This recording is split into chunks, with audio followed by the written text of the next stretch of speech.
Thaina mamangida leibak amada ningthau macha amaga mantri macha amaga leiramboire. Makhoi ani yamna luna chana tinarami.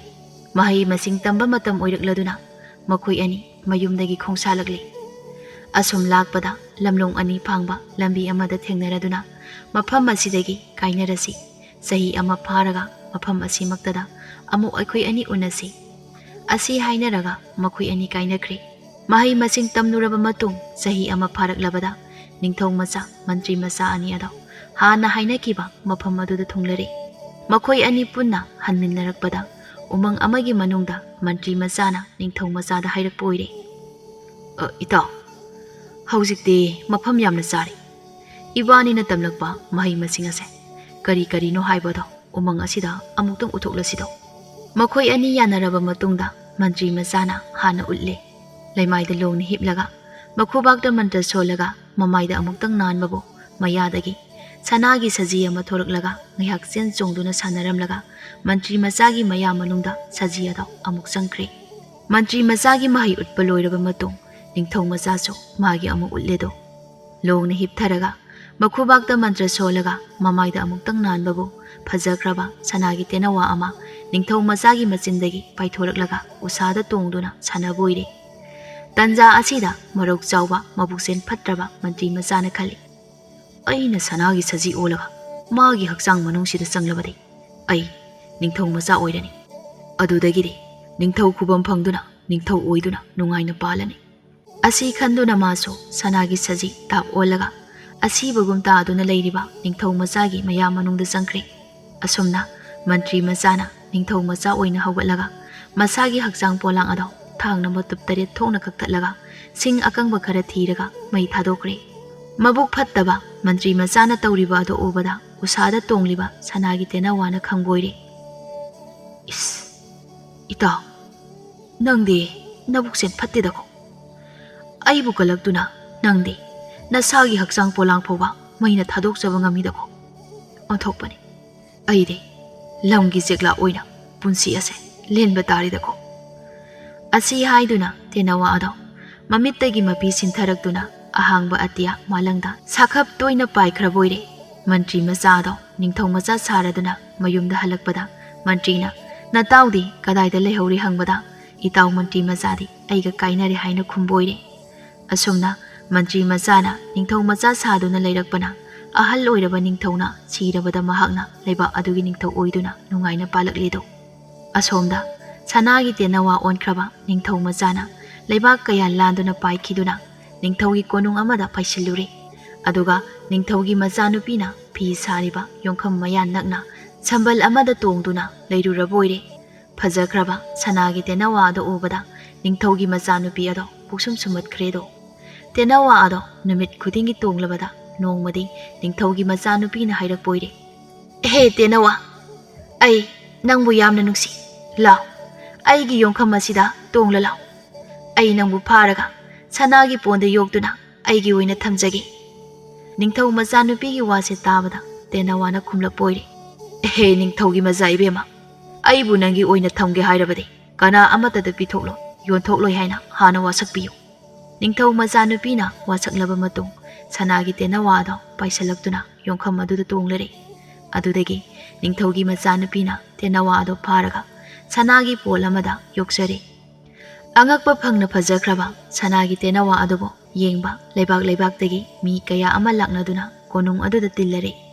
Ningthau macha saduna ningthau oiriba mantri machasu pau ase taraboire. Ma yamna chingnare. Mana chingnariba ningthaugi machana onkiba tenawa ado soidana oiramgani ningladuna matau karam tawduna yeknababu mangan sige haiba ase khalaedo. Mahakna tenawa leiriba leibak adugi ningthauda tenawa ado leirage sen kaya laugadage haina chithi ama iduna tharaklaboire. Adudagi ningthauna tenawa loiribi machanupida chithigi waron pumba ado khanghalle. Ningthaugi machanupina amuk chithi ama sauna hankibadagi ningthau macha sariba mantri machana tenawa piyu yadrabade langi semsaramo lan tongnaba tare haina marol amamu halakle. Tenawa yoklibi ningthau machadugi mapa ningthaududi ahal matam moisilakpana mamanaba ningthauga lamba panaduna lan soknabagi pangal leitre. Landa mahak soidana siba tabani Aduna ahal oiraba mapa ningthaubu kanningbadagi sangnakhiba wasak ado thugairaga ningthau macha nupina mana lona yoksariba sanagi tenawa ado ningthau macha sariba mantri macha aduda pithokre. Ningthauna yamna seksina tenawa ado konung tamna purakli. Leibak miyam mamangda achauba kumai ama tauraga magi yeknaba oiriba tenawa ado hatlagi khalaboire. Kumai numitni konunggi mapan kangjaibungda miyamna zona tillare. Ningthauna angam athau manai masanga loinana tenawa ado puduna konunggi akoibada lam thouraga kangjaibungda hanjalakpada miyam mangda mangak kaktuna hatkadabani. Aduna siragani khanglaba tenawana ningthauna lam thokpa chatkringe talak aduda mamitta mapi taduna kablak poire. Sanagi tenawana mapi taduna kapadu uraga hana ningthau machana laurambi haujingna sajinaba ningthaugi taloi oikrabi leimaduso mamitta mapi taduna kapido. Leimaduna kappa ubada sanagi tenawana leimada yengduna hanglak poire. Ibema leima aihak ase ningthaugi macha napuroibaduni itaw mantri machaga mahai tamluraga halakpada umang amada mana tamluriba mahai ado uthoknabada aina sanagi tenawa olingeda mabuksen phattaba itawna sanagi saji olaga aigi asibago tariba haksang da sankiduna ningthau macha olaga lakpada ngasiri ningthau oiriba asini asengba ningthau macha natte wafam ase hairaga haure miyama mangda haigadaba tawgadaba thabak pumnamak tanare. Ningthauna angam athau manai masanga loinana konunggi mapan kangjaibungdagi halaklaba matungda ngasai sanagi tenawaga loinana tanakhiba warigi matung inna miyam mamangda laimana ningthau yengduna hairakpoire. Iningthau ibungo de chahi ama chupna mirai bakta mahai tamba lingbiri kari mahai heibirakpagi ngasi leibak chona tiliba asida ibungo na tamlakpa mahai ado amukta utpiyudo. Ningthaudo phana kuina khalami adubo uttaba yadaduna ulle.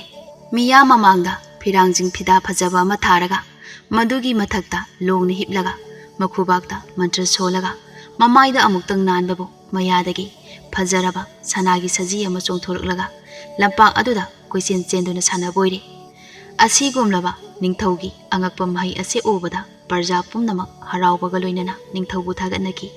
Tanja asida hana tanakibagi matung inna leimana sanagi pol ado makhum thoki hangdokpada sanagi tenawa ado paithoraktuna miyam mamangda taduna leiriba ningthaugi thawai yaudraba haksang adugi mayada koklauna paisinkhredo.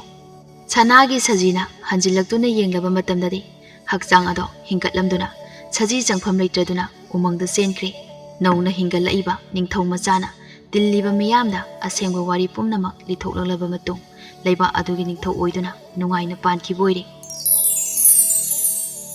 Mibu mangnaba tawrabadi masada tembali haibago ningthau machagi mangnaba tawkiba mantri machado saji onduna umangda leiki.